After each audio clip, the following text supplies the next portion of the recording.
Baik para saudara-saudari yang dikasihi Tuhan, Bapak Ibu yang dikasihi Tuhan, selamat malam dan berkah dalam. Selamat malam, berkah dalam. Baik, pada pertemuan kedua ini kita mengambil tema Yesus sahabat bagi mereka yang kehilangan. Yesus sahabat bagi mereka yang kehilangan. Saudara-saudara yang dikasihi Tuhan, sejak merebaknya pandemi corona, ada banyak yang kehilangan anggota keluarga, sanak saudara, sahabat, dan kenalan. Hal ini jelas menggoreskan luka di hati yang mereka tinggalkan. Luka ini semakin dalam dan pedih ketika mereka tidak bisa menyentuh atau melihat orang yang terkasih dan untuk terakhir kalinya. Karena aturan protokol kesehatan demi melindungi diri dari paparan COVID-19. Luka hati yang dalam dan pedih ini bisa membuat iman kita kepada Allah yang penuh kasih menjadi goyah. Menghadapi situasi dan pengalaman tersebut, kita perlu merenungkan dan menimba kekuatan dari sosok Yesus yang tampil sebagai sahabat bagi orang yang kehilangan, agar kita semakin menyadari dan mengimani bahwa Yesus tidak akan pernah meninggalkan kita ketika kita sedih, kecewa, atau marah karena kehilangan sanak saudara. Kisah kunjungan Yesus kepada Marta dan Maria kiranya menyadarkan kita bahwa Yesus tidak pernah akan meninggalkan kita. Sebaliknya, Ia akan mengunjungi kita juga, yaitu jika kita memiliki relasi yang dekat dengannya.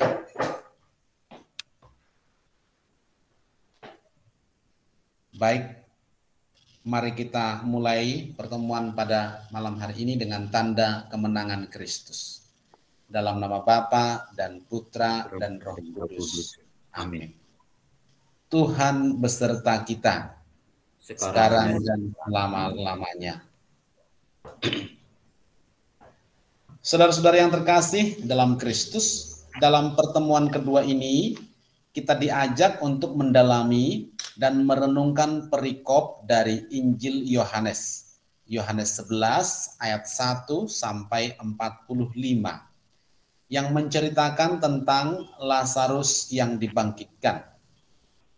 Kisah ini tidak hanya berbicara tentang mujizat yang luar biasa, di mana seorang yang sudah mati dapat dihidupkan kembali, tetapi juga tentang Yesus yang mau datang dan hadir di tengah keluarga sebagai seorang sahabat yang bersimpati dengan sahabat-sahabatnya yang bersedih karena kehilangan orang yang dicintai. Kami minta kepada Ibu Tanti untuk mendoakan doa pembukaan.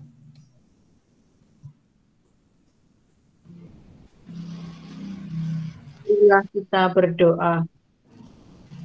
Allah Bapa yang penuh kasih, kami bersyukur karena di masa pandemi ini Engkau selalu hadir menyertai kami, baik di saat suka maupun di saat duka, yaitu ketika kami kehilangan anggota keluarga, sanak saudara, sahabat, dan kenalan akibat COVID-19. Kami mohon, utuslah Roh Kudus-Mu untuk membantu kami memahami sabda-Mu. Semoga melalui perenungan sabda, kami semakin yakin bahwa Engkau tidak pernah meninggalkan kami dalam menghadapi kesedihan karena kehilangan orang yang sebagai Yesus tidak meninggalkan sahabat-sahabatnya. Mereka harus kehilangan saudara mereka yang terkasih. Di Kristus Tuhan dan pengantar kami. Amin. Terima kasih kepada Ibu Tanti yang sudah memimpin doa pembukaan. Selamat bergabung Ibu Iksan dan Ibu Wiwi Rahayu dari C1 dan C5. Baik, bagi yang baru bertemu, yang baru bergabung, saya mau menyampaikan tema kita di pertemuan kedua ini adalah Yesus sahabat bagi mereka yang kehilangan. Baik, karena ini adalah pendalaman kitab suci, maka saya tidak akan membuka dulu menjelaskan tentang arti kitab suci ini.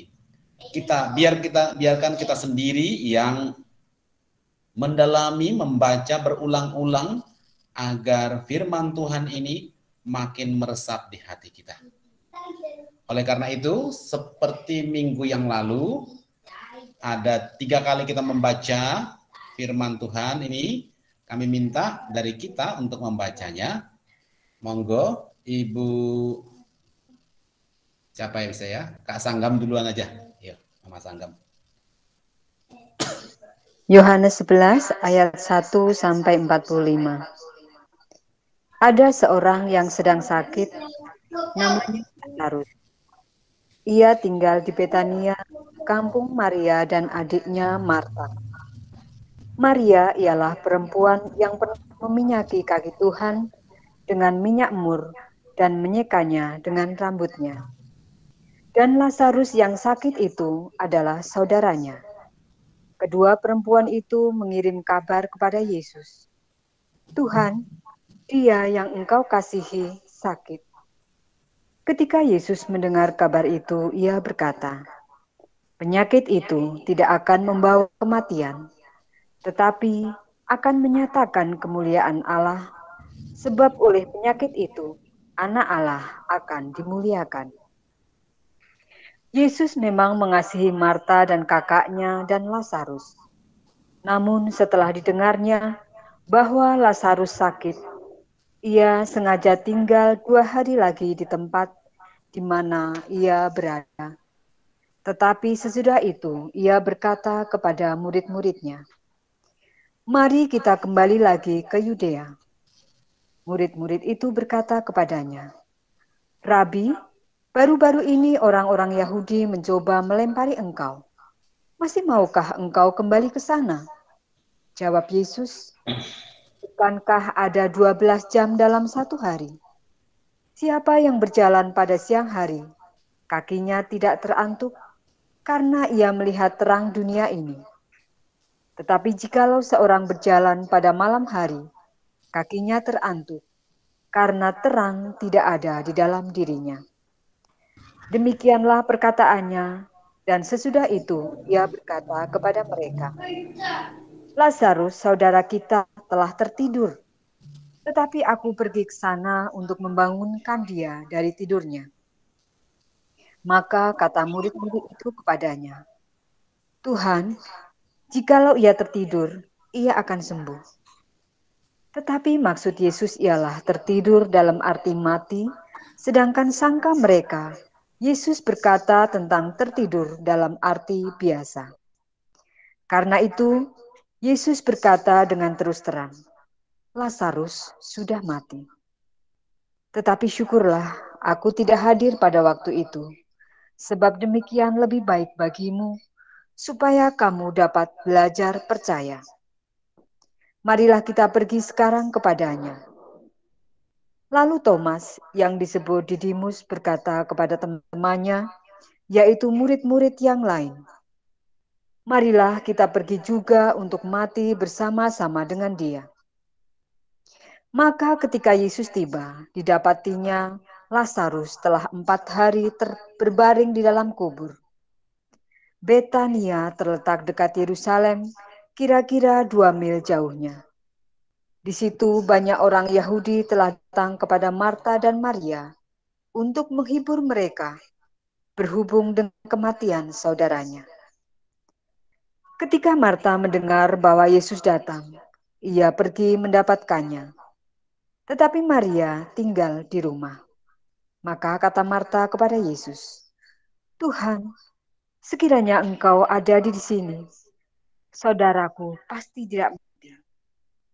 Tetapi sekarang pun aku tahu bahwa Allah akan memberikan kepadamu segala sesuatu yang engkau minta kepadanya." Kata Yesus kepada Marta, "Saudaramu akan bangkit." Kata Marta kepadanya, "Aku tahu bahwa ia akan bangkit pada waktu orang-orang bangkit pada akhir zaman." Jawab Yesus, "Akulah kebangkitan dan hidup. Barang siapa percaya kepadaku, ia akan hidup walaupun ia sudah mati. Dan setiap orang yang hidup dan yang percaya kepadaku tidak akan mati selama-lamanya." "Percayakah engkau akan hal ini?"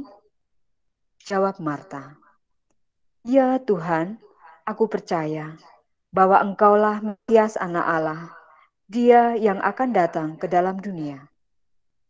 Dan sesudah berkata demikian, ia pergi memanggil saudaranya Maria dan berbisik kepadanya, "Guru ada di sana, dan ia memanggil engkau." Mendengar itu, Maria segera bangkit lalu pergi mendapatkan Yesus. Tetapi waktu itu, Yesus belum sampai ke dalam kampung itu. Ia masih berada di tempat Marta menjumpai dia. Ketika orang-orang Yahudi yang bersama-sama dengan Maria di rumah itu untuk menghiburnya, melihat bahwa Maria segera bangkit dan pergi keluar, mereka mengikutinya. Karena mereka menyangka bahwa ia pergi ke kubur untuk meratap di situ. Setibanya Maria di tempat Yesus berada dan melihat dia, tersungkurlah ia di depan kakinya dan berkata kepadanya, "Tuhan, sekiranya engkau ada di sini, saudaraku pasti tidak mati." Ketika Yesus melihat Maria menangis dan juga orang-orang Yahudi yang datang bersama-sama dia, maka masyghullah hatinya. Ia sangat terharu dan berkata, "Di manakah dia kamu baringkan?" Jawab mereka, "Tuhan, marilah dan lihatlah." Maka menangislah Yesus. Kata orang-orang Yahudi, "Lihatlah betapa kasihnya kepadanya." Tetapi beberapa orang di antaranya berkata, "Ia yang memelekan mata orang buta, tidak sanggupkah ia bertindak sehingga orang ini tidak mati?" Maka masyghullah pula hati Yesus, lalu ia pergi ke kubur itu. Kubur itu adalah sebuah gua yang ditutup dengan batu. Kata Yesus, "Angkat batu itu." Marta, saudara orang yang meninggal itu, berkata kepadanya, "Tuhan, ia sudah berbau, sebab sudah 4 hari ia mati." Jawab Yesus, "Bukankah sudah kukatakan kepadamu, jikalau engkau percaya, engkau akan melihat kemuliaan Allah?" Maka mereka mengangkat batu itu. Lalu Yesus mengadah ke atas dan berkata, "Bapa, aku mengucap syukur kepadamu, karena engkau telah mendengarkan aku. Aku tahu bahwa engkau selalu mendengarkan aku. Tetapi oleh karena orang banyak yang berdiri di sini mengelilingi aku mengatakannya, supaya mereka percaya bahwa engkaulah yang telah mengutus aku." Dan sesudah berkata demikian, berserulah ia dengan suara keras, "Lazarus, marilah keluar." Orang yang telah mati itu datang keluar, kaki dan tangannya masih terikat dengan kain kafan, dan mukanya tertutup dengan kain peluh. Kata Yesus kepada mereka, "Bukalah kain-kain itu, dan biarkan ia pergi." Banyak di antara orang-orang Yahudi yang datang melawat Maria dan yang menyaksikan sendiri apa yang telah dibuat Yesus, percaya kepadanya. Demikianlah sabda Tuhan. Syukur kepada Allah. Baik, terima kasih kepada Kakak Sanggam yang sudah membacakannya. Saya mau bertanya dulu, apakah ini kita baca 3 kali? Karena ayatnya ada 45 ayat. Bagaimana? Kita sepakat dulu. Monggo, ada yang pendapat? Kalau minggu yang lalu bisa kita baca 3 kali, karena memang ayatnya tidak sepanjang sekarang. Atau perlu dibacakan lagi, karena kronologisnya itu perlu kita ketahui juga. Monggo, kasih pendapat dulu. Ada yang mau? Gimana? Mbak Tanti? Perlu diulangi? Saya kira nggak perlu ya Mas ya. Panjang Oke. banget. Oke, tidak perlu. Berarti sudah agak bisa diikuti ya, Pak. Udah paham urutannya. Oke. Nih, baik. Selanjutnya yang tidak punya buku nanti bisa dilihat di screen ini. Nanti kita lihat aja untuk panduan dari pertanyaan ini, ya. Yang pertama ini adalah mengapa Yesus menunda keberangkatannya ke Betania untuk mengunjungi Lazarus yang sedang sakit. Coba kita lihat ayat 4 sampai ayat 6. Monggo dilihat Alkitabnya atau buku panduannya. Alkitab. Ya. Kalau tidak ada Alkitab, di buku itu tadi, buku panduan tadi itu bisa, atau di Alkitab. Di Alkitab atau buku panduan. Coba, mengapa Yesus menunda keberangkatannya ke Betania untuk mengunjungi Lazarus yang sedang sakit? Silahkan, seperti minggu yang lalu, boleh langsung dijawab siapa yang bersedia.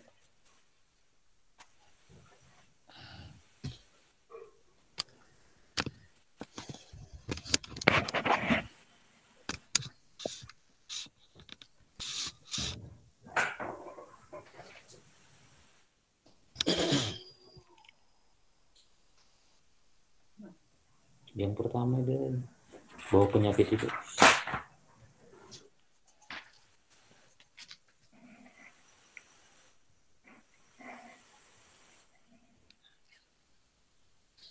Kira-kira kenapa? Bukan kira-kira, bisa dicek itu dari Alkitab lah, dari bacaan tadi.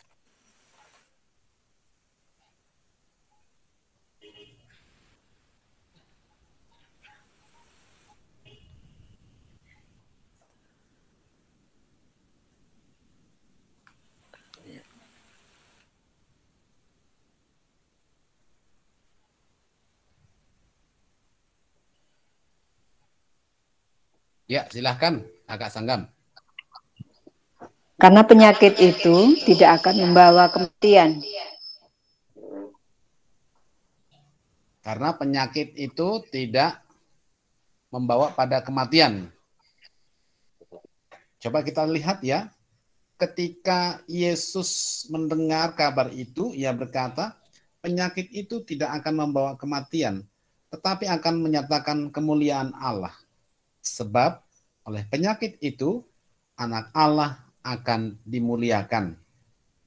Yesus memang mengasihi Maria. Jadi pertama mungkin itu tidak akan akan membawa kematian, dan di situ sekaligus untuk membuktikan atau menyatakan kemuliaan Allah. Ya, untuk menyatakan kemuliaan Allah. Bisa didengar ya Mbak Eni? Ya. Baik. Berarti itulah pertanyaan pertama.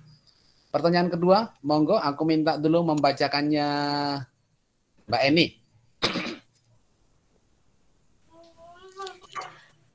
Apakah tanggapan Marta atas kedatangan Yesus di Betania setelah Lazarus dimakamkan 4 hari? Apakah dia percaya bahwa Lazarus akan dibangkitkan Yesus? Baik. Nomor terima 3, kasih. Ya, nomor ya. 2 dulu. Nomor dua dulu. Nomor Oke. 2 dulu. Apa tanggapan Marta? Coba kita lihat Bapak Ibu ayat 20 sampai 27. Nah, tapi sesuai dengan pertanyaannya, apa tanggapan Marta atas kedatangan Yesus di Betania? Tanggapannya itu apa, Bapak Ibu? Mungkin langsung Mbak Eni juga bisa membaca, menjawab. Maaf, nggak ada buku panduan Pak Rafin. Kalau boleh saya Pak Rafin. Monggo, Oh, iya. monggo. Ya. Saya baca Alkitab ini, saya juga nggak punya buku panduan. Kalau menurut saya ini Marta beranggapan kalau Tuhan Yesus datang pasti Lazarus tidak akan mati. Gitu. Jadi dia percaya kalau Tuhan itu membawa mukjizat lah. Itu ya. Menurut saya Mas Rafinus. Baik, terima kasih Bu Tanti. Oke, kita bebas untuk menjawab. Ya, bebas sesuai ya, tapi jangan terlalu jauh banget, ini udah mendekati. Bu Wiwi mungkin nomor 2 ini apakah ada pas seperti itu atau ada yang mau ditambahkan, Mbak? Tanggapan si Marta itu bagaimana? Apa? Volumenya nggak kedengaran? Volumenya nggak dihidupkan? Apa? Mikrofonnya? Monggo dihidupkan dulu mikrofonnya, Mbak. Oh ya, sudah. Nah, karena Tuhan Yesus itu adalah kebangkitan dan hidup. Jadi yang percaya kepada Tuhan, dia akan hidup walaupun ia sudah mati. Mungkin itu Pak Rafin. Terima kasih Bu Yayu. Ya, jadi tanggapan si Marta, ya, tanggapan Marta, ya, dia yakin bahwa Yesus pasti membangkitkan Lazarus, ya. Bu nanti juga tadi bilang seperti itu. Ya. Juga kita bandingkan ayat 20 sampai 27 pun demikian tadi, gitu ya. Nah, dia percaya kalau Tuhan di sini pasti nggak mati. Nah, anak saudaraku itu gitu. Jadi punya keyakinan dia. Nah, jadi masih ada harapan dari dalam dirinya. Harapan. Di garis bawah Bapak Ibu, harapan ya. Kita ini punya harapan nggak dalam menjalani hidup ini. Gitu. Baik, selanjutnya kita baca nomor 3 pertanyaannya. Silahkan Mbak Entri membaca nomor 3.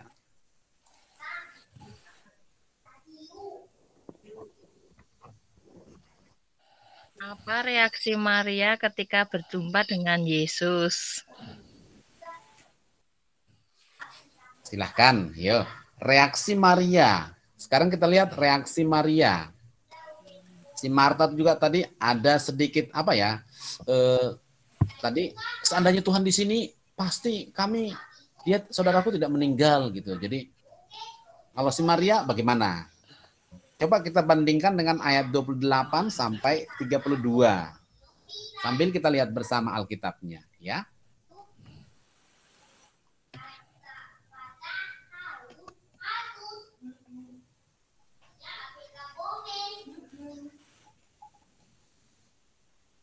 Ya, saya tunjukkan di sini ayat 28 sampai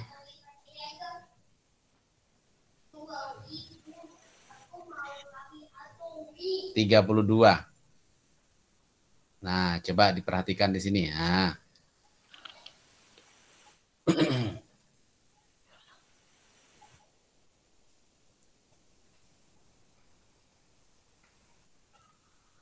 Tadi pertanyaannya apa, Mas? Pertanyaannya adalah Apa reaksi Maria? Reaksi Maria ketika berjumpa dengan Yesus. Reaksi Maria ketika berjumpa dengan Yesus. Nah, di screen sudah saya tunjukkan ayat 28 sampai 32. Coba diamati. Kita amati bersama. Ini kalau saya boleh, mungkin jawabannya di ayat yang ke-32 ya. Maria percaya kalau Tuhan akan membangkitkan saudaranya. Baik, benar sekali. Ya, setibanya Maria di tempat Yesus, ya, tersungkur dan berkata, Tuhan, sekiranya Engkau ada di sini, saudaraku pasti tidak mati. Ada pengharapan juga dari Maria. Ya, si Marta pun juga tadi demikian. Ya, kita lihat itu sebenarnya gambaran tokoh-tokoh ini itu sebenarnya menggambarkan kita ya, menggambarkan manusia itu yang mengikuti Yesus. Ya.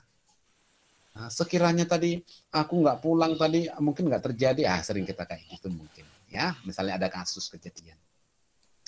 Baik, kita lanjutkan dulu ya, semua jawaban-jawaban yang disampaikan oleh umat nanti saya rangkumkan, lalu dari situlah kita nanti untuk bersharing ya.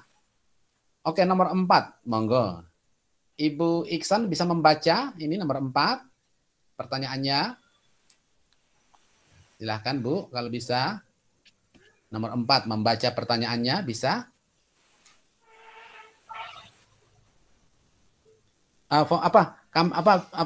Mikrofonnya belum dihidupkan, Ibu. Mikrofonnya belum dihidupkan.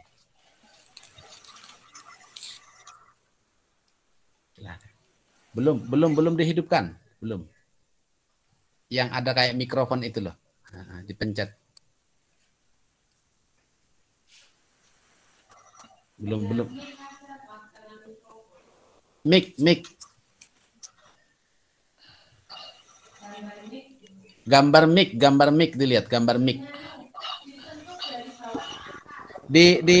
Disentuh dari atas ke bawah.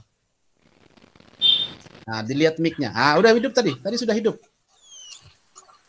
Coba disentuh lagi, sok gitu. Ini udah. Sudah hidup. Ya, silahkan. Sudah.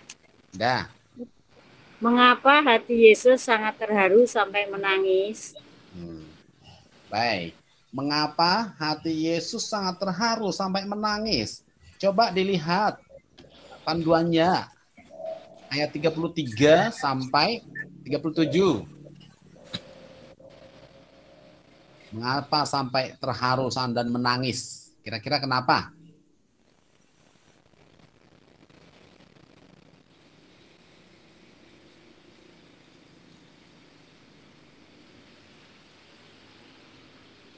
Silakan, ada yang mau membantu?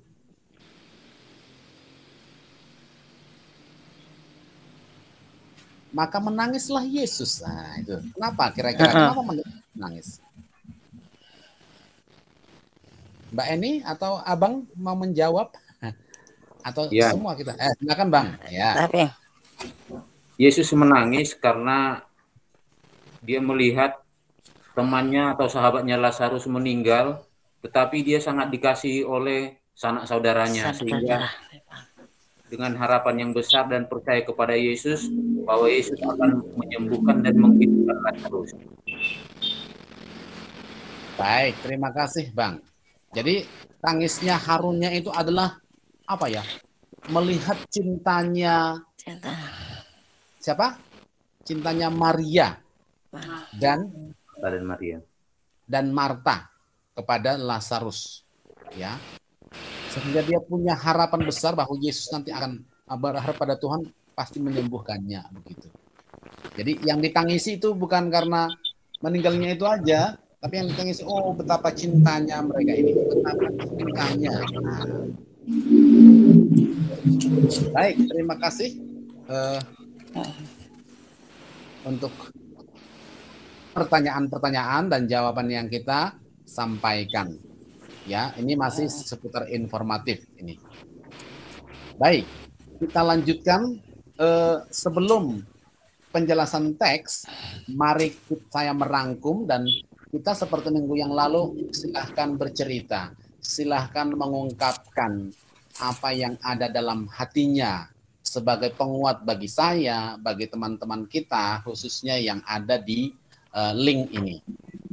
Yang pertama tadi adalah Yesus punya rencana menunda keberangkatannya ke Betania, ya, untuk mengunjungi Lazarus, karena dia punya rencana yang indah, yaitu untuk menyatakan kemuliaan Tuhan terhadap manusia, menyatakan kemuliaan Tuhan terhadap manusia. Nah, ternyata Yesus tidak sesuai dengan waktunya. Ketika Yesus datang ke Betania, Lazarus saudara Maria dan Yesus sudah meninggal dunia. Dan di situ, dan sudah 4 hari kemudian Yesus tiba di Betania. Nah, Maria dan Marta, ya, mungkin dari situ bisa. Maka dari situ kita mengetahui bahwa Maria dan Marta itu punya harapan besar akan Yesus yang untuk menghidupkan saudaranya. Nah, dan berikutnya Yesus terharu dan menangis melihat iman mereka. Dan mulai saat itu, sejak itu Yesus melakukan kemahakuasaan Allah dengan membangkitkannya. Baik, mungkin dari sedikit ringkasan itu, dari ringkasan yang saya sampaikan berdasarkan pertanyaan yang sudah dijawab, saya mau bertanya kepada kita, siapakah di antara kita ini pernah kecewa? Dan mengapa kecewa? Dan apa yang membuat kita itu kecewa, ya? Dan apa solusi dan apa yang telah kita lakukan setelah kita kecewa itu? Yang telah kita lakukan. Nah, bukan solusi dulu. Apa yang telah kita lakukan? Dan adakah itu perubahan ataupun ada sesuatu niat baik dari peristiwa itu? Monggo, silahkan. Saya buka sedikit clue-nya gitu. Siapa pernah kecewa, ya? Dan mengapa kecewa? Dan apa tindakan selanjutnya dari kekecewaan itu? Silahkan, siapa yang mau mulai?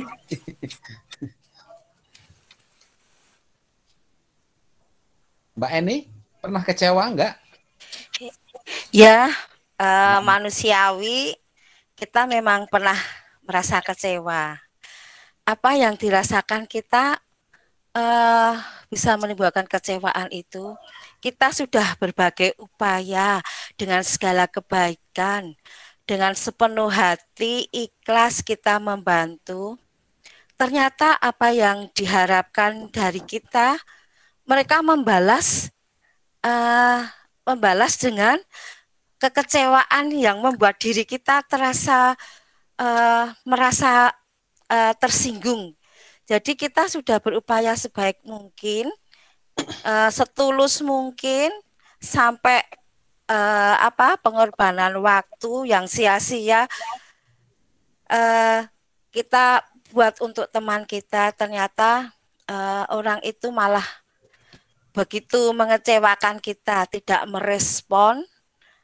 Kemudian tindakan kita selanjutnya ya kita tahu aja sifat, oh ternyata dari bantuan kita itu tidak berkenan, dan respon dia itu tidak merespon sama sekali. Jadi kita merasa ya sudahlah, kita tetap berbuat baik, kita mendoakan apa maksud mereka, kita sudah membantu dengan ikhlas, sudah meluangkan waktu, mengorbankan segalanya, itu malah membuat diri kita sakit. Lah itulah kekecewaan.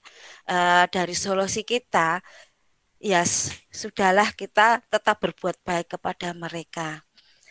Kalau bisa kita mendoakan supaya mereka dibuka pintu hatinya, supaya melihat dari kebaikan kita, bukan dari kita disepelekan. Itu sangatlah memang mengecewakan.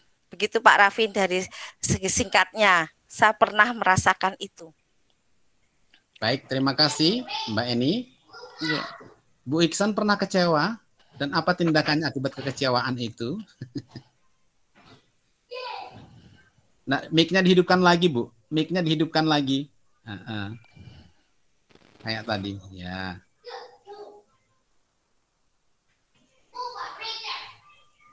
Digeser. Ya, udah bisa. Saya pernah kecewa sekali karena ditinggal suami meninggal dunia. Jadi sangat-sangat saya sangat kecewa. Tapi saya ya juga hanya bisa mendoakan supaya di sana dia mendapat tempat di surga. Itu aja, Vin. Oh, gitu Bu ya. Baik, terima kasih Bu Iksan. Monggo, yang lain mungkin tidak pernah kecewa apa bagaimana ini? Sedih apa bagaimana? Mungkin Mbak Endri ya, itu tulis Mbak Tias.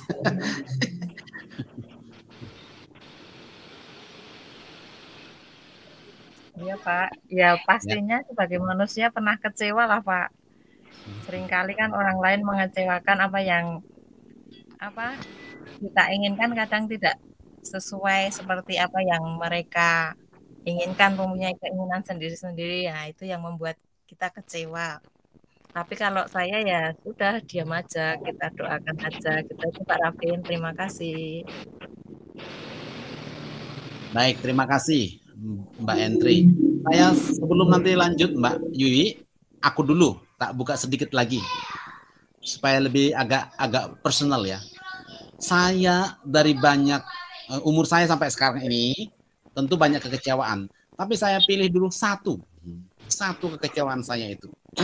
Dan itu bisa saya ampuni, bisa saya luluh itu 25 tahun kemudian. Lama ya? Lama atau enggak itu? Lama mestinya ya. Enggak tahu deh. Pertama itu apa? Saya itu tidak mengenal ibu kandung saya. Karena meninggal dunia. Oleh karena itu mau tidak mau saya pun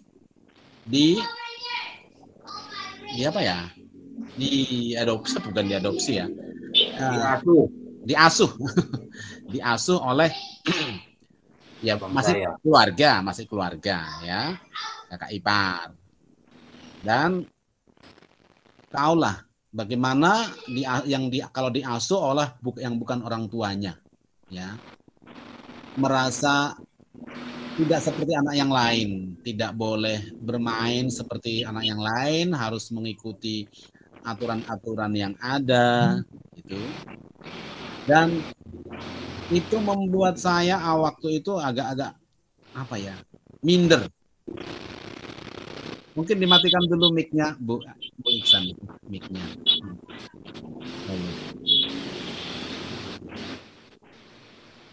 Lalu saya itu menangis, kecewa, menyalahkan kenapa ibu saya terlebih dahulu meninggalkan aku, saya masih kecil, terus kakak-kakakku udah besar merantau, dan saya yang mengasuh saya ya seperti ini, terlalu strict banget atau bagaimana lah gitu.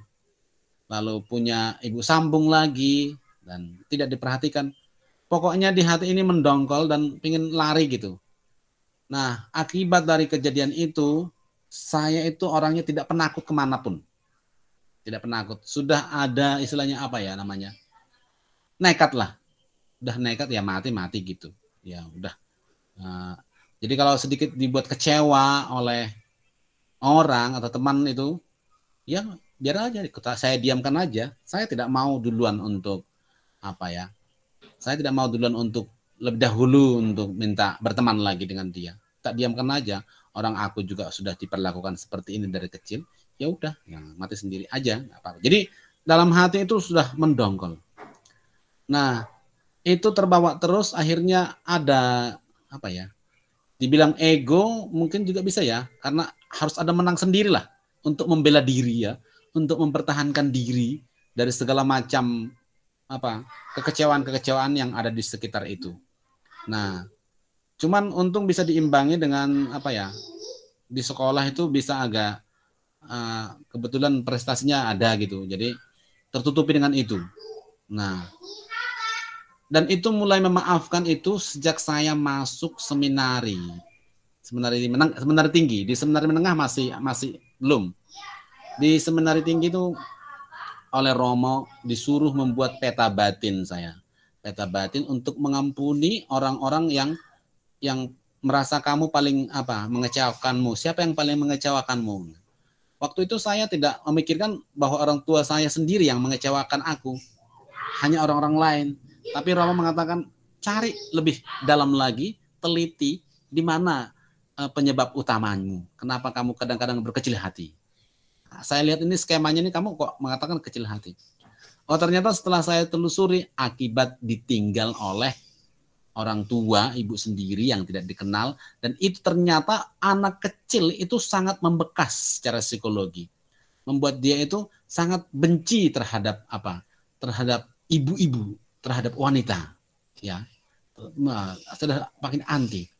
Nah, setelah ada diskusi dengan Romo dan penguatan yang mengatakan bahwa itu ada jalan yang terbaik bagimu sehingga kamu nanti dapat mengampuni. Dengan kamu mengampuni itu, maka akan keluar kamu dari semua kekecewaanmu. Begitu. Saya tidak langsung berterima, tapi saya mulai merenung-renungkan dulu. Oh, saya bagaimanapun juga, ini sudah berjalan 20 tahun. Masa saya terus kayak gini, hidup terus berjalan? Ya sudahlah, itu mungkin ada rencana Tuhan di balik semua peristiwa ini. Dengan adanya seperti ini, aku menjadi orang yang tangguh. Kemanapun pergi tidak perlu takut lagi. Nah itu, jadi kekecewaan yang terjadi pada saya itu mengakibatkan saya pun bertindak ada hal-hal yang negatif. Namun setelah ada bantuan dari teman-teman, dari Romo, dari sahabat, akhirnya saya pulih. Dan proses itu berlangsung itu lama, 25 tahun. Begitu. Itu dari saya. Baik, mungkin ada yang mau pertanyaan yang sama, mau bercerita? Kurang lebih seperti itu, silahkan.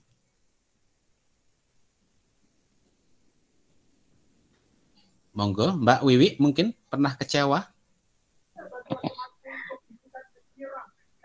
Kecewa itu manusiawi ya Mas ya. Nah, mungkin bisa dikasih sedikit saya contoh kecewa gitu. Sekali itu pada waktu saya kuliah. Saya kuliah itu kan, sekolah kan sambil bekerja. Karena tuntutan pekerjaan, jadi saya harus meneruskan. Ya, teman-teman sudah pada lulus, tinggal satu mata kuliah yang belum. Saya tanya ke kantor, itu kenapa kok tinggal satu mata kuliah tidak lulus-lulus. Saya mau minta tugas karena sudah beberapa kali nggak lulus. Kemudian dari UT itu jawabannya itu tidak menyenangkan, tidak memberikan solusi gitu. Jadi ada rasa dongkol, ada rasa benci, ada rasa campur aduk sampai saya nangis di sana. Apakah saya itu bodoh sekali toh Pak? Saya bilang gitu. Tetapi dengan teman-teman yang luar biasa, teman-teman yang selalu memberikan support, memberikan doa, akhirnya saya diberi jalan oleh salah satu pegawai di sana. Dengan saya mengikuti anjurannya, akhirnya saya bisa menyelesaikan satu mata kuliah itu. Ya, kekecewaan itu saya bisa merubah dengan membanggakan orang tua, karena teman-teman saya tidak wisuda, saya bisa mengikuti wisuda karena pada waktu itu saya dinyatakan lulus. Kemudian saya mau minta ijazah karena untuk mengurus surat-surat di kantor. Dari sana, Mbak, ini mau ada wisuda, kesempatan begitu. Jadi kekecewaan saya itu dibalas atau itu dengan suatu kegembiraan bahwa saya bisa membahagiakan orang tua dengan bekerja, kemudian bisa menyelesaikan tugas. Sekarang Tuhan itu maha baik sekali, karena kalau sudah diberikan jalan itu indah pada waktunya. Sekarang saya menikmati kegembiraan itu. Jadi kekecewaan itu sudah saya buang. Begitu Mas Rafin, terima kasih. Luar biasa Mbak Wiwi itu. Ya, benar sekali itu. Siapa yang mengalami kuliah ya pasti pernah mengalami seperti itu. Dan dalam konteks seperti itu ngeri memang. Nah, jadi belum tentu orang yang pintar itu yang orang pintar itu bisa cepat lulus itu. Banyak faktor. Ya mungkin kita sedikit mengalah untuk menang, ya kurang lebih seperti itu. Nah, itu perjuangan hidup. Nah, kalau kita kaitkan dengan iman kita memang kurang lebih seperti itu. Kita kira pengalaman susahku itu merupakan suatu hukuman bagiku. Ternyata ada sesuatu rencana yang terindah di balik itu. Itu yang saya tangkap tadi dari Mbak. Iya. Ada sesuatu rencana yang indah di balik itu. Cuman saat ngelakoni kuwi lho, sing angel kuwi. Nah, disitulah kita kadang membuat keputusan yang salah tiba-tiba. Membuat keputusan yang salah. Akhirnya bisa muncul kekecewaan baru lagi. Gitu. Baik, ini harus semua ini bercerita ini. Mbak Tanti ini, aku ingin mendengarkan pertanyaan yang sama. Apa terkait dengan COVID juga bisa? Karena COVID ini juga bisa membuat kecewa ini, Mbak. Atau mungkin pengalaman yang sangat menyentuh yang bisa menginspirasi kita di sini. Kalau kecewa tuh dari kecil.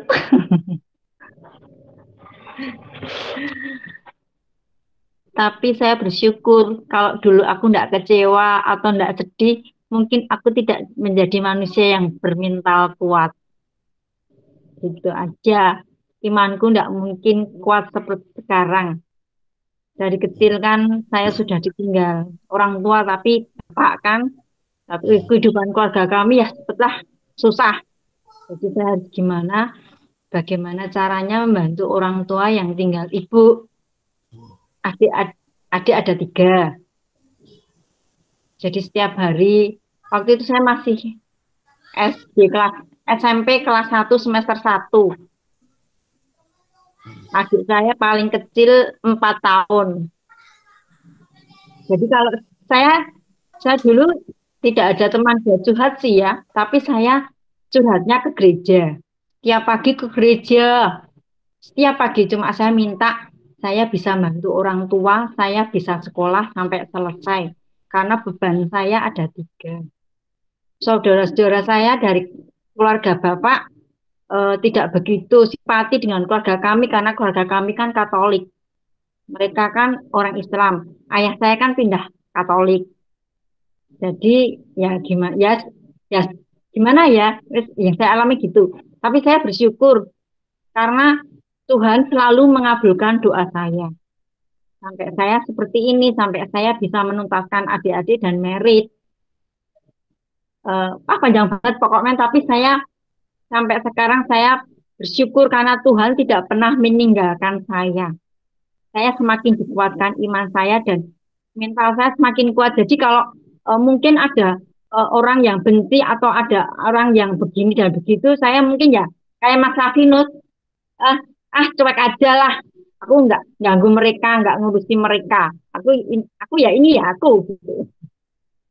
Yang saya petik itu, saya bersyukur Tuhan membentuk saya dari itu semua, dari pengalaman hidup saya.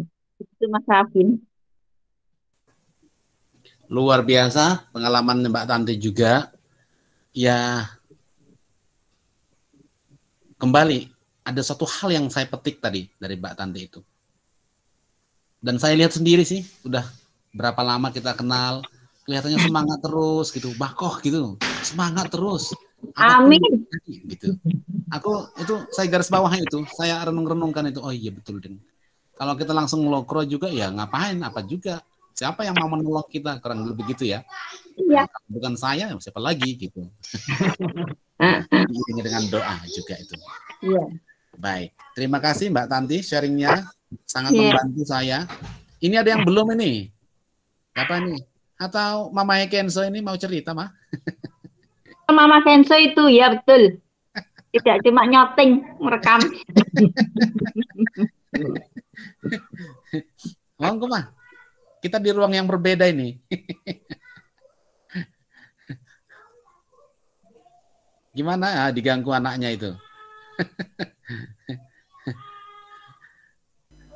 Iya, Kalau saya, kekecewaan itu ketika ya sampai sekarang sebetulnya belum belum terobati juga. Maksudnya kadang muncul lagi penyesalan itu. Tapi yo kalau orang Jawa istilahnya kayak tutup-tutuan gitu, nutuh penyebab nutuh. Iya, sepertinya nutuh bahasanya. Jadinya dalam keluarga saya, bapak itu memiliki peraturan hanya menyekolahkan anaknya untuk SMA-nya itu adalah harus kejuruan. Wajib, tidak boleh masuk SMA karena tidak bisa, maksudnya tidak ada dana untuk kuliah. Kan kalau keluarga kami itu yang bekerja hanya bapak sebagai PNS, dan saat itu kan PNS gajinya kecil. Sedangkan ibu kan hanya IRT. Lalu semua anaknya bisa mengikuti. Semua masuk kejuruan yang SPK, STM atau STM dan SPK. Dan setelah lulus kan semuanya mendapatkan penempatan kerja. Termasuk saya pun yang lulusan STM, saya memilih untuk mengikuti kontrak kerja selama 2 tahun di Telkom walaupun harus berpindah tempat. Dari situ, ketika pembaharuan kontrak, kami harus mengikuti tes lagi. Dan keputusan itu memang ada di tangan saya. Antara 2 pilihan, saya melanjutkan kontrak di tempat berbeda atau saya memilih studi. Karena pikiran saya gini, kalau aku hanya lulusan STM, aku bekerja hanya sebagai kuli, istilahnya seperti itu. Karena kan saat terakhir saya mengikuti kontrak itu kan saya di Jakarta, penghasilannya besar, tetapi kerja kami kasar, karena saya memilih yang di lapangan. Kalau yang kontrak pertama, saya kebetulan dapat di kantornya, jadinya kan bersih gitu loh. Tapi uang itu melimpah kalau kami di luar. Dari uang itu kan saya jadi memiliki modal untuk berpikir lanjut. Kalau aku kuliah dengan uang yang ada ini hanya cukup untuk D3. Dari informasi yang saya cari-cari biaya pendidikan, tetapi nanti untuk biaya hidup, aku dapat dari mana? Komunikasi dengan orang tua, macet. Komunikasi dengan kakak yang pertama cuek, kakak kedua hanya bisa membantu sedikit karena dia sendiri juga kuliah. Kakak ketiga, laki-laki juga kan juga sedikit cuek. Jadi adanya cuma mikir sendiri. Lalu dari situ saya mencoba mendaftar STAN.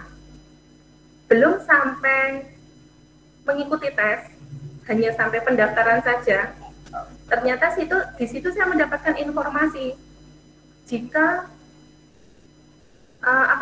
lulusan dari STM hanya boleh memilih D1, dan D1 itu nanti penempatan kuliahnya itu nanti diacak, tidak semuanya di Jakarta. Padahal saat itu posisi saya di Jakarta Pusat. Ada ketakutan yang sangat besar. Ketakutan itu, kalau aku di Jakarta, aku bisa mendapatkan kos seperti yang aku tempati saat ini, aku hemat. Maka bisa aku di warung Tegal. Tetapi ketika aku di luar Jawa nanti, aku dapat hidup dari mana? Hanya tiap hari buka buku rekening. Tiap hari buka buku rekening sambil membuat kalkulasi, cukup ora, kemana aku harus lari, seperti itu. Terus akhirnya keputusan terakhir, saya tidak mengikuti tes STAN, kemudian malah saya memilih mendaftar di BCA. Ternyata persyaratannya itu mungkin untuk akademik saya bisa, tetapi waktu tes unjuk kerja itu kami harus berjalan seperti Pragawati dengan rok mini dan sepatu perempuan. Padahal selama ini saya tidak pernah berpenampilan seperti itu, down banget. Besok wawancara aku nggak mau datang. Itu karena kan kebetulan kakak kelas sudah memberikan info karena ada yang kuliah di sana. Ayo Dik, berangkat ke Sudirman. Maaf Mbak, aku nggak bisa. Aku rok mini aku nggak punya. Sepatu high heel saya nggak punya. Tak pinjam nih. Nah, dengan banyak dukungan. Aku nggak bisa Mbak, aku pakai sandal selop aja aku nggak bisa, harus sandalnya jepit. Kalau sepatu ya sepatu sandal, seperti itu. Galau lagi. Kemudian pada waktu itu pengumuman tes dari kelanjutan kontrak. Itu kan sebelumnya. Waktu tes itu saya dinyatakan lulus, bisa lanjut ke kontrak berikutnya. Ternyata saya mendapatkan penempatan di Jakarta Utara. Jakarta Utara menurut informasi itu Telkom di daerah sana itu wow sekali. Banyak tantangan, preman banyak, dan kebetulan untuk yang pegawai lapangan itu yang namanya bersinggungan dengan preman itu luar biasa. Bahkan alat-alat Telkom itu yang harganya jutaan itu diambil sama mereka dan kita harus nebus dengan uang pribadi. Dari situ saya mundur. Maaf Pak, maaf saya tidak bisa melanjutkan kontrak. Saya mau pulang ke Jawa. Seperti itu. Saya pulang ke Jawa, pulang ke rumah lagi. Di rumah tidak bisa berjalan mulus, benturan dengan orang tua, terutama dengan ibu dengan suara yang benar-benar negatif, bikin tidak betah di rumah. Di saat saya ingin mendaftar Poltek Undip, malah saya mendapatkan jalan. Waktu kurang 3 hari saya bisa mendaftar di D2 PGSD. Tanpa pengetahuan saya ternyata di situ diwajibkan asrama. Semakin bergejolak dan kekecewaan itu semakin besar itu, maksudnya setelah saya D2 saya bisa menjalaninya dengan segala macam rintangan dan teman-teman itu memberikan label saya itu karena saya perempuan sekolah di STM itu kesannya negatif seperti itu. Saya bisa melampaui, bahkan saya termasuk yang berprestasi walaupun tidak bisa 3 besar, tetapi bisa 5 besar, dan malah saya mendapatkan penempatan kerja di Marsudi ini. Setelah saya bekerja dan saya mendapat tempat pekerjaan yang sangat dekat dengan rumah, 2 tahun di sana ternyata saya mendapatkan mutasi di Solo. Nah, mulai ada konflik baru. Umur semakin tambah, saya belum mendapatkan pasangan, ibu lagi yang mulai konflik. Dan macam-macam sekali. Nah, di sini yang saya bilang nutuh. Maksudnya, semua ini yang saya lalui dalam kehidupan ini, itu adalah keputusan saya. Karena ketika saya lari ke orang tua tidak memberikan solusi. Ke kakak pertama, sama sekali. Kakak ketiga sama sekali. Kakak kedua ternyata juga memberikan solusi yang paling dekat dengan saya. Tetapi dia juga harus memikirkan masa depannya. Makanya saya hargai. Nah, bagian mana yang saya salah? Nah, di situ ya selalu saya bentrok dengan ibu. Bahkan saya dengan ibu ya istilahnya semenjak saya jadi guru malah wani bantah. Kalau yang dulu manut, kalau yang semenjak jadi guru itu wani bantah jadi. Ya intinya saya nutup gitu, kalau ibu mau membuka diri, membiayai tidak 100%, tidak akan seperti ini. ibu pengen aku jadi pegawai yang dengan gaji berlipat, aku bisa. Aku akademi juga nggak begitu jelek-jelek amat, nah, seperti itu loh. Dan terakhir dari saya nuntut orang tua, dan semenjak itu sifat itu jadi baik. Itu menjelang pernikahan kami, ketika membicarakan soal biaya, itu saya mengatakan gini, Bu, aku nikah usia tua, tetapi ibu nggak usah bingung, untuk biaya pernikahan bukan 100% aku, tetapi aku akan memberikan biaya sekian juta. Dan mereka kaget, kamu punya uang dari mana? Bahkan uangmu sudah untuk membeli sekian banyak barang yang kamu miliki. Ya itulah hasilku selama ini. Aku bukan pegawai tinggi, tetapi aku masih bisa menabung. Dan setelah pernikahan kami, sampai saat ini, sifat ibu berubah. Nah, jadi kekecewaan itu seperti apa ya? Ketika ada yang mengatakan, ada cerita, anakku bisa sekian, aku bisa membiayai, di sini langsung orang tua tidak seperti itu ya dengan aku ya. Kenapa membedakan aku ya? Kakakku juga tidak seperti itu walaupun kami saudara kandung. Nah, di situ jadinya kekecewaan itu sampai saat ini itu ya hanya bisa bicara dengan kakak perempuan, karena kalau dengan ibu ya onone padu seperti itu. Jadinya dengan suami sendiri aja kadang saya juga nggak cerita, karena memang tidak pernah membahas itu ya Pak ya. Ya pokoknya masa lalu saya, perjalanan hidup itu benar-benar ya, kaki itu harus kuat, itu saja. Baik, tidak perlu saya ringkaskan lagi bahwa sampai saat ini ternyata iringan kekecewaan itu masih mengiringi kita, ya. Tinggal bagaimana kita menyikapi itu semuanya. Baik, ini sudah jam 9 kurang.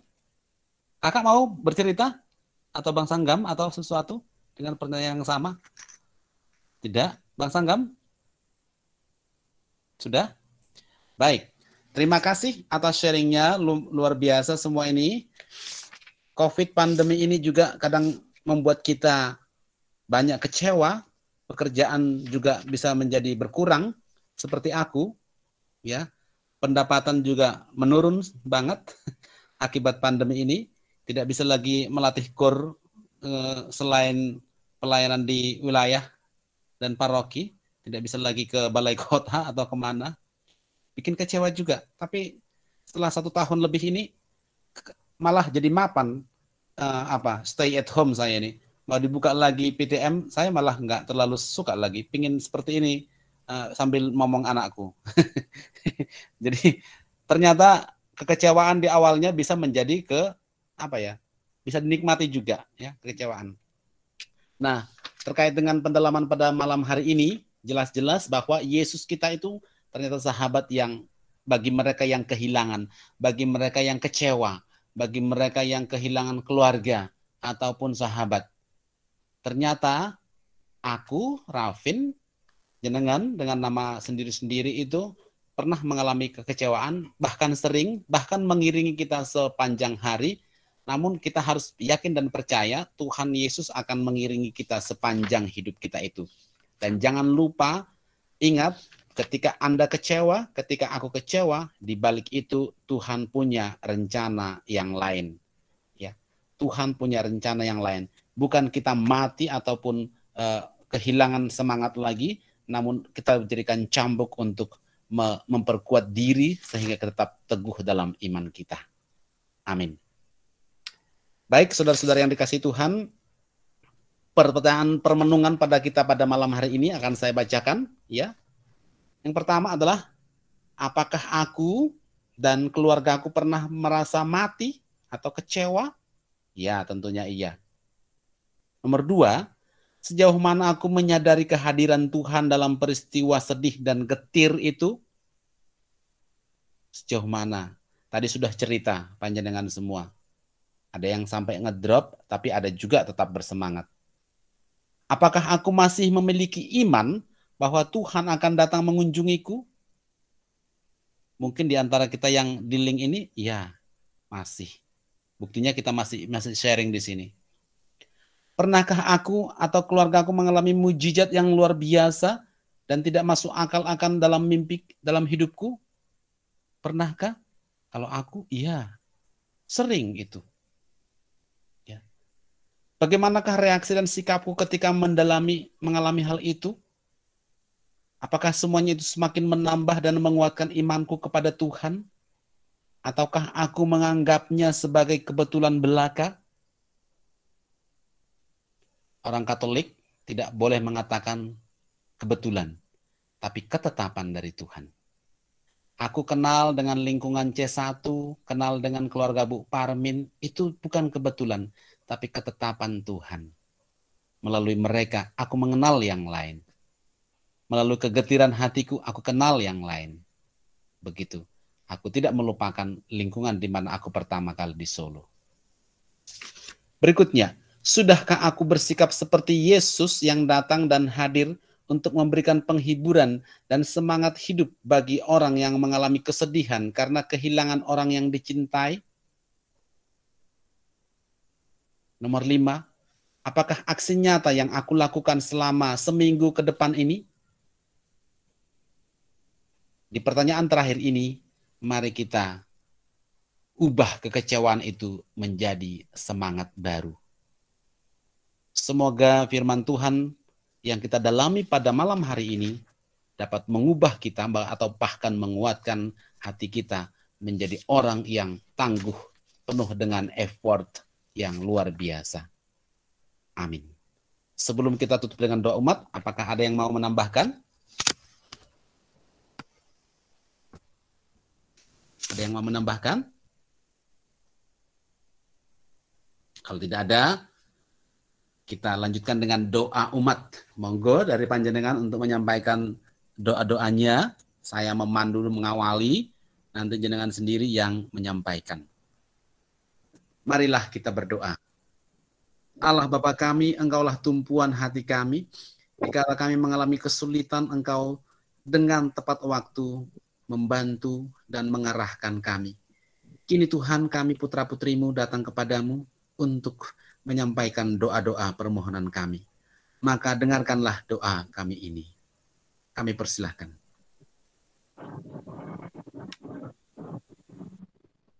Tuhan, mungkin saat ini aku mengalami rasa kekecewaan.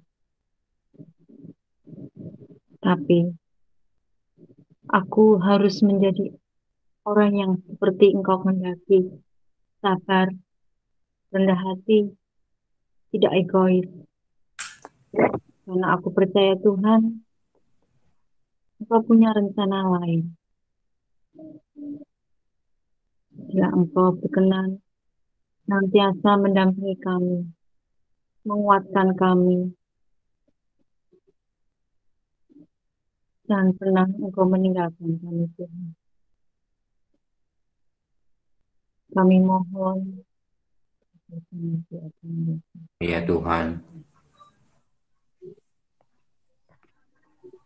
Bapak, terima kasih atas berkat-berkat-Mu. Engkau selalu memberkati dan menyertai kami dari pribadi lepas pribadi. Kami yakin dan percaya bahwa Tuhan selalu pegang tangan kami. Jauhkan kami dari segala sakit penyakit dan dari segala mala bahaya. Kami mohon. Kabulkanlah doa kami ya Tuhan.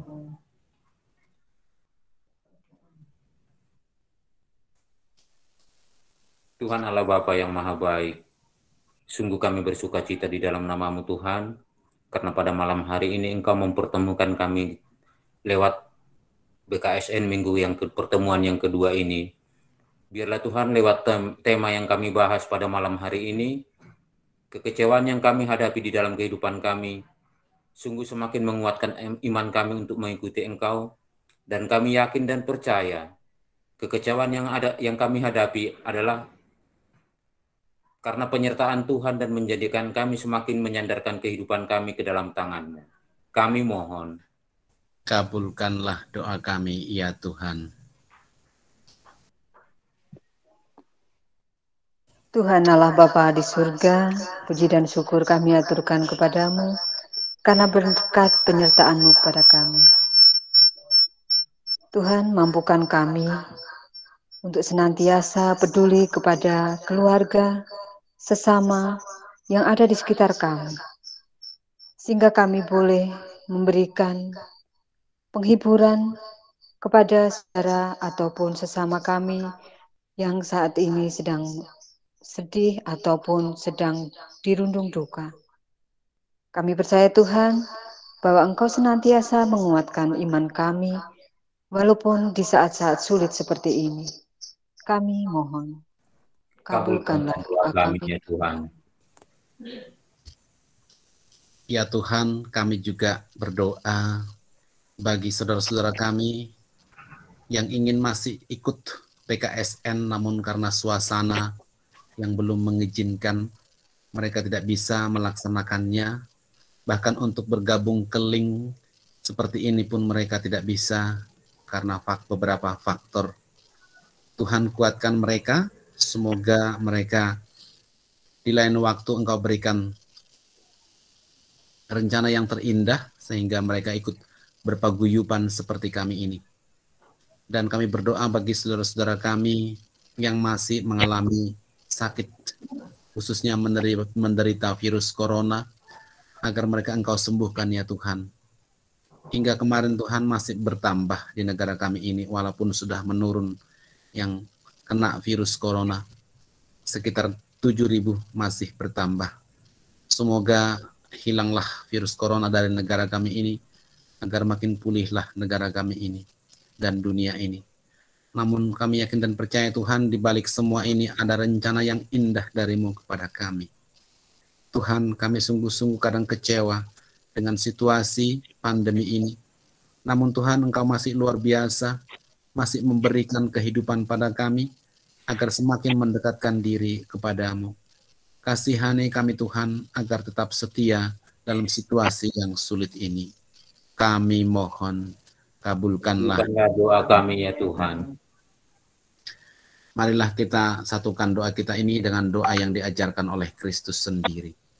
Bapa kami yang ada di surga, dimuliakanlah nama-Mu, datanglah kerajaan-Mu, jadilah kehendak di atas bumi seperti di dalam surga. Berilah kami hari ini, dan ampunilah kesalahan kami, seperti kami pun mengampuni yang bersalah kepada kami. Dan janganlah masukkan kami ke dalam pencobaan, tetapi bebaskanlah kami dari yang jahat. Bunda Maria, Bunda pertolongan abadi, terimalah salam kami. Salam Maria, Tuhan sertamu. Terpujilah Engkau di antara dan terpujilah buah tubuh-Mu Yesus. Santa Maria, Bunda Allah, doakan kami yang berdosa ini, sekarang dan waktu kami mati. Amin. Marilah kita berdoa. Allah Bapa kami, terima kasih Tuhan, permenungan kali ini sungguh menyentuh hati kami, namun Engkau datang tepat pada waktunya dalam hidup kami. Biarlah kami Tuhan, di tengah perjuangan hidup ini, selalu mengandalkan Engkau dalam setiap langkah hidup kami. Kami akan mengakhiri pertemuan ini Tuhan, semoga Engkau memberkati kami dan keluarga kami dimanapun berada. Semuanya kami serahkan kepadamu, dengan perantaraan Kristus Tuhan dan Juru Selamat kami. Amin. Marilah kita tandai tanda diri kita dengan tanda kemenangan Kristus. Nama Bapa dan Putra dan Roh Kudus. Amin. Selamat malam. Berkat dalam. Kita berfoto dulu. Berfoto. Terus sebelum berfoto nanti akan apa? Ada saya tanya sebentar. Ya. Mbak Tanti mana ini? Nggak kelihatan. Ya, sebentar. Oke.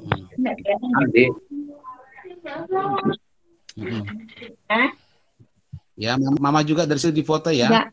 Saya juga. Ya. Ini Mbak Tanti nggak kelihatan. Yang ada itu hanya background apa itu? Background ganti ya. Background ganti. Halo Mbak Tanti, dah? Nggak kelihatan loh Mbak. wajahnya. Itu barang apa itu? Halo. Oh, udah belum kelihatan. Yang kelihatan itu dagangan apa itu? Mbak Tanti. Kayak dipoto dulu. Nah, ini. Oke, ya. Ini yang di samping siapa ini? Ikut foto. Yo, hitung ya, mulai ya. 1, 2, 3. Foto dari situ, mah.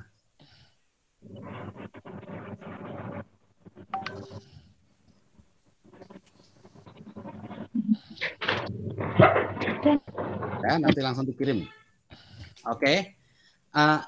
Ini tetap luar biasa sharing pada malam hari ini. Mbak Darwanti katanya kebablasan mengajari apa namanya anaknya matematika, tapi tetap asik juga ya. Lanjut ya minggu depan pertemuan ketiga yang hadir malam ini. Ya, oke. Mbak Tanti lanjut ya. Ya. Ya. Diajak Mbak Iin. Oke.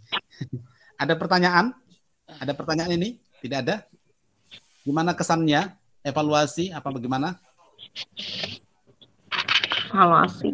Tidak ada. Evaluasi enggak nih? Kalau tidak ada, sudah ya. Iya, berkah dalam. Berkah dalam. Berkah dalam. Berkah dalam.